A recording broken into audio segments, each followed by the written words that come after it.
Israel Lebanon మధ్య cease fire 10 యుద్ధాలు ఆపారని గొప్పలు చెప్పుకుంటున్న ట్రంప్ మరలా లెబనాన్ పైన ఇజ్రాయెల్ దాడులు చేస్తోంది. అంటే బాబు మీరు సీజ్ ఫైర్ ఒప్పందం ఇరాన్ అమెరికా మధ్య జరిగింది, చర్చలు సఫలమా విఫలమా పక్కన పెడితే మీరు పాకిస్తాన్ వెళ్ళి చర్చలు జరిపారు, దీంతో మాకు సంబంధం ఏంటి, మేము ఎక్కడైనా స్టేట్మెంట్ ఇచ్చామా, మేమైనా సీజ్ ఫైర్ ప్రకటించామా అనే విధంగా ఇజ్రాయెల్ మాట్లాడింది. ఆ తర్వాత లెబనాన్పై దాడులు చేస్తూ విరుచుకుపడింది. భారీ స్థాయిలో లెబనాన్ని ధ్వంసం చేసింది కూడా మనం చూసాం గత వారం.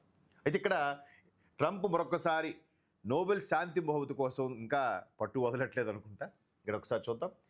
ఇజ్రాయెల్ అలాగే లెబనాన్ దేశాలు 10 రోజుల పాటు కాల్పుల విరమణకు అంగీకరించాయని అమెరికా అధ్యక్షుడు ట్రంప్ వెల్లడించారు. గత కొన్ని వారాలుగా 2 దేశాల సరిహద్దుల మధ్య తీవ్ర ఉద్రిక్త పరిస్థితి నెలకొని ఉన్న క్రమంలో అరుదైన దౌత్య పురోగతి ఆయన అభివర్ణించారు.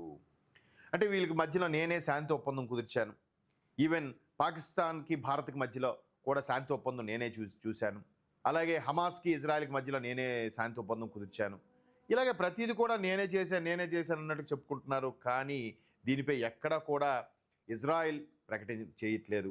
మరి ఈ ట్రంప్ ఇవి నిజమా లేదా డూప్ కబుర్లు చెప్తున్నారు అనేది తెలియట్లేదు.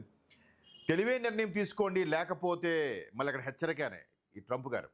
శాంతి ఒప్పందానికి ఒప్పుకోకపోతే అనంతర పరిణామాలు తీవ్రంగా ఉంటాయి అని ఇరాన్ అమెరికా రక్షణ మంత్రి హెచ్చరించారు. ఇరాన్ విద్యుత్ మౌలిక సదుపాయాలపై దాడి చేయడానికి అమెరికా సిద్ధంగా ఉంది అన్నారు. ఇరాన్ కనుక తెలివి తక్కువ నిర్ణయం తీసుకుంటే దాని మౌలిక సదుపాయాలు, విద్యుత్ ఇంధన రంగాలపై దిగ్బంధనం, బాంబుల వర్షం కురుస్తుందని తెలిపారు. మీకు చెప్పేది ఏమిటంటే మేము మిమ్మల్ని గమనిస్తున్నాం, మీరు ఏ మిలిటరీ ఆస్తులను తరలిస్తున్నారో మాకు తెలుసు అన్నారు. తాము మునుపటి కన్నా పూర్తి శక్తివంతంగా సన్నద్ధతో ఉన్నామని ప్రకటించారు.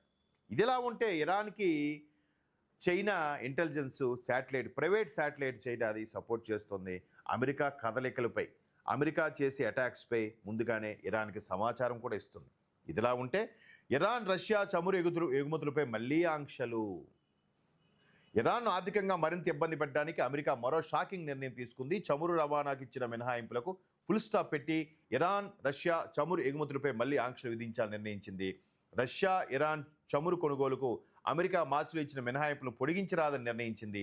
ఇటీవల పశ్చిమాసియాలో ఏర్పడిన యుద్ధ సంక్షోభంతో చమురు ధర నియంత్రించడానికి, చమురుకు కొరత ఏర్పడకుండా ఉండడానికి గతంలో రష్యా ఇరాన్ దేశాలు విధించిన ఆంక్షలను అమెరికా సడలించి ఆ దేశాల నుంచి చమురు కొనుగోలు చేసుకోవడానికి భారత్ సహా పలు దేశాలకు అనుమతి ఇచ్చింది. ఇది ఇచ్చేదండి బొంగు. ఇలాంటి ఓవర్ యాక్షన్ వల్లే అమెరికా వాడికి ఎక్కడికక్కడ చెక్ పెట్టే ప్రయత్నంలో తెర వెనుక నుంచి చైనా, రష్యా, ఉత్తర కొరియా లాంటి దేశాలు పరోక్షంగా సహాయపడుతున్నాయి. సో ఇక్కడ ట్రంపు ఇంకెన్ని రోజులు ఉంటాడో తెలియదు, మహా అయితే ఇంక 2 ఏళ్ళు ఉంటాడేమో. 2 ఏళ్ళు ఎవర్రా బాబు ఈ ముసలోడు చావగొడుతున్నాడు అనేలాగా అమెరికన్లు కూడా ఇబ్బంది పడుతున్నారు. అక్కడ రేపు జరగబోయే కొన్ని ప్రాంతాల్లో బై ఎలక్షన్స్ కూడా ట్రంప్కి గట్టి ఎదురు దెబ్బే తగలబోతుంది అనేది ఇక్కడ ఒక ప్రధాన వార్త.